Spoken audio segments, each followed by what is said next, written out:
work on the issue, the other strong issue that supports the death penalty globally is that of public opinion. Governments will say to us, yes, but the public, they support the death penalty. And they're absolutely right. The public universally, with few exceptions, support the death penalty.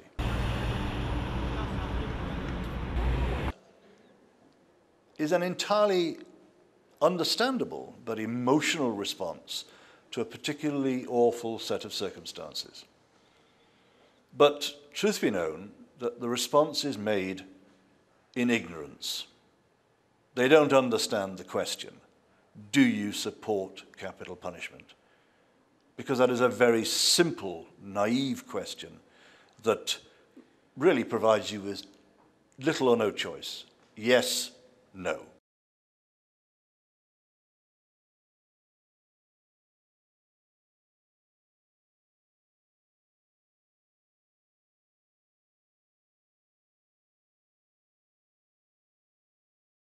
In 1979, first of all, everybody seemed to support the death penalty. It was one of those issues, do you support mom, apple pie, Mickey Mouse, and the death penalty? And everybody supported it. There was no vocal opposition at all. Death penalty continued to escalate with more and more states adding it during the 1970s and 1980s. And really support peaked in the late 1980s. What happened then, and really leading the change in the United States, has been academic research. It's not been a moral issue. It's not been a human rights vocabulary. People seem to support the death penalty in theory. But beginning in the late 1980s, there were a number of studies that were done by academics that began to undermine the support for the death penalty. Leading the way was research on deterrence, which in 1980 was the top justification for the death penalty. Again and again, politicians and the general public showed they supported the death penalty as a way to reduce violent crime.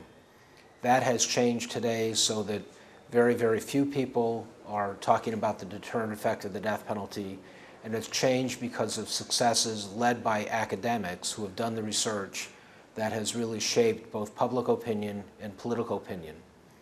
Also, in the late 1970s, the second leading justification for the death penalty was cost. People were saying, why should my tax money be used to support these people on death row and give them free health care and free dental care and free food? Again, a number of research studies begun in 1985 have shown now that everybody agrees that the death penalty in America is very, very costly, many times more than the cost of life imprisonment. And there are new debates, and probably will be over the next few years, about how that money can be better used to achieve the goals of the death penalty.